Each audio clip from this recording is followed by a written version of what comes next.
打嗝的斑马，一直打嗝的斑马，所有动物都很爱玩。斑马，来玩吧！他们大喊，很好玩哦。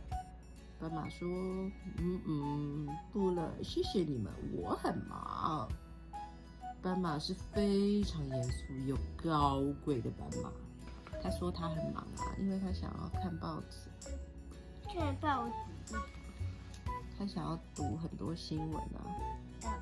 有一天，斑马突然开始打嗝，天哪，真难受，他喃喃自语，干脆还是不要理他，出去走一走，也许就会好了。嗨，斑马，老虎说。早安，早安。老虎说：“你在打嗝啊？别担心，我有一个好方法哦。你只要深呼吸，憋气，然后闭上眼睛，倒着念注音符号就可以了。”斑马说：“这个方法实在太愚蠢了。”嘿，斑马！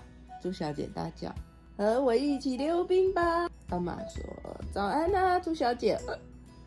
你在打嗝吗？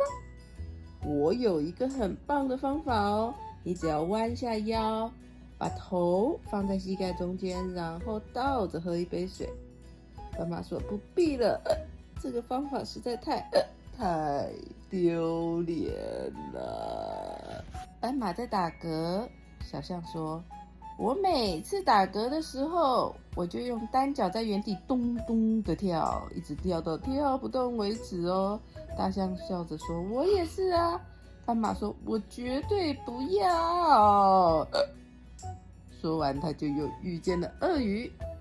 鳄鱼说：“跟我投篮吧。”然后斑马说什么？“谢谢你，鳄鱼，我不想打球。”哎呀，谁在打嗝呀？鳄鱼说：“我有一个急救的好方法，保证有效哦。你只要倒立在双腿间夹一颗球，然后大声唱歌，每次都很有效哦。”斑马说：“是哦。”是哦。接着，奇怪的事情发生了。只要一打嗝，斑马身上的条纹就会移动。它越打嗝，身上的条纹也是挤压在一起。斑马却完全没有发现，直到鸭子太太告诉他：“斑马，是你吗？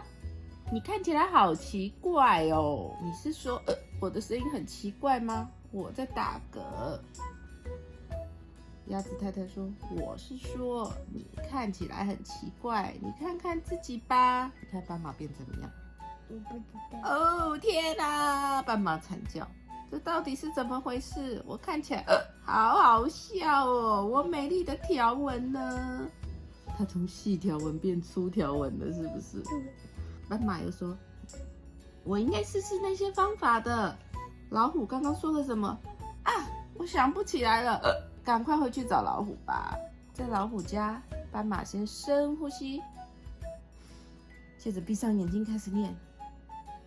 哟呀，不对是天哪！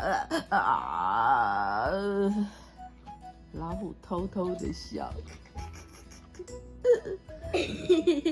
然后斑马就是说：“这根本没有用啊！我要去找猪小姐，你知道吗？这一点不好笑。”老虎说：“我觉得很好笑啊，等等我。”猪小姐端了一杯水给斑马，对他说：“弯下腰，把头放在膝盖中间，倒着喝。”斑马坐下来开始喝水，可是他一直呛到咳嗽，他越喝越生气，最后还是打嗝了，完全没有用，真是糟糕透了。斑马微微一笑说：“我还是去试试小象的方法好了。”“斑马，我来帮你。”小象说，“用一只脚站在原地咚咚的跳，一直跳到跳不动为止。”斑马一边咚咚的跳，还一直打嗝，大家看了就哈哈哈哈，太好笑了啦。斑马笑着说：“完全没有用哦，算了，也许鳄鱼的方法可以让讨厌的打嗝停下来。”所以他就要去找谁？我不知道。找鳄鱼。动物们也都跟着他一起去找鳄鱼。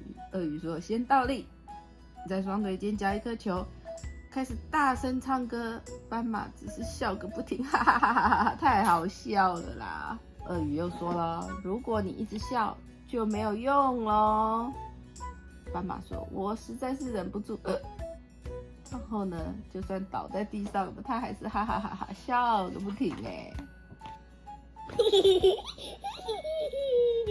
鸭子太太听见大家的笑声，走过来看他们在笑什么。他说：“斑马不能一直这样打嗝啦。”然后他就压低嗓音跟其他动物说怎么做哦，嘘嘘，不要让斑马听见。